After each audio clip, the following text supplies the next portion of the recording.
Iran और America के बीच तनातनी जारी है और इस तनातनी में फिस रहा है सीरिया। इस 23 मार्च को अमेरिका ने सीरिया के अंदर एक भीषण एयर स्ट्राइक की थी जिसमें ईरान के कई फौजी मारे गए थे। इसी बीच सदर जो बाइडेन का भी बयान सामने आया है। उनका कहना था कि हम पीछे हटने वालों में से नहीं हैं। हम अपनी फौज और लोगों का तहफ्फुज करने के लिए हर हरबा इस्तेमाल करेंगे और ऐसा करने के लिए हम कोई भी बड़ा हमला या जवाबी कार्रवाई कर सकते हैं। गौर तलब बात यह भी है कि 23 मार्च को ईरान के फोर्सेस ने अमेरिकी बेस के ऊपर हमला किया था जिसकी वजह से अमेरिका के एक कॉन्ट्रैक्टर की मौत हो गई थी और 6 फौजी जख्मी हुए थे।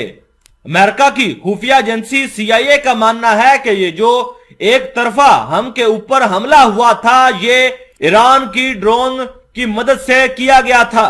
फिर अमेरिका ने भी इस हमले का जवाब देने के लिए अपने खतरनाक F-15 जहाजों का इस्तेमाल करके ईरानी बेसिस के परखच्चे उड़ा दिए थे।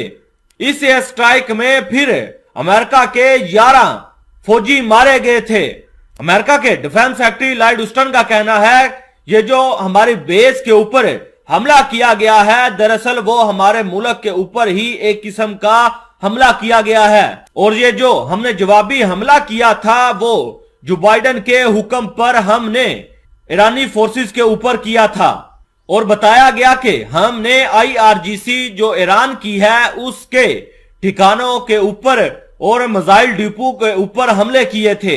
वहीं जॉन किर्बी ने भी ये बयान जारी किया है कि हम किसी भी मुल्क को इजाजत नहीं देते हैं और ना ही किसी मुल्क का ये हक है कि वो अमेरिका की फोर्सेस के ऊपर हमला करे। अमेरिका की सेंट्रल कमांड की माने तो उनका ये भी बयान आया है कि ईरान ने दोबारा फिर हमारी बेसिस के ऊपर हमला किया था जिसमें 2 औरतों और 2 बच्चों को मामूली चोटें आई हैं।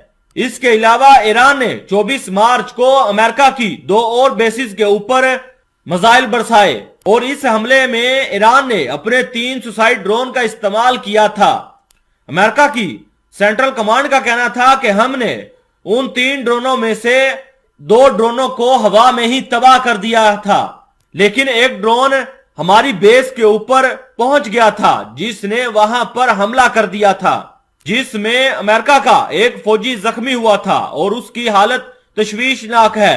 कनाडा के दौरे पर मौजूद अमेरिकी सदर उन्होंने वहां खड़े होकर यह बयान जारी किया है कि हम ईरान से किसी भी किस्म की दुश्मनी नहीं चाहते हैं और अगर हमारे लोगों और फौज के ऊपर हमला किया गया तो हम पीछे हटने वालों में से नहीं हैं।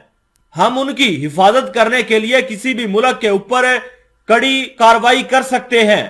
वहीं सीरिया के अंदर मौजूद ईरानी जंगजुओं ने यह ऐलान कर दिया कि हमारे हाथ बहुत लंबे हैं और हमारे हाथ इतने लंबे हैं कि वो बआसानी अमेरिका की बेस तक पहुंच सकते हैं। अमेरिका का दावा है कि जनवरी 2020 से अब तक ईरान के जंगजुओं ने उनके ऊपर 78 बार हमले किए हैं। सीरिया के अंदर मौजूद ईरानी फोर्सेस का यह दावा है कि ईरान की बेसिस के ऊपर पहले अमेरिका ने एयर स्ट्राइक की थी लेकिन इस बयान को अमेरिका वाले सिरे से खारिज करते हैं।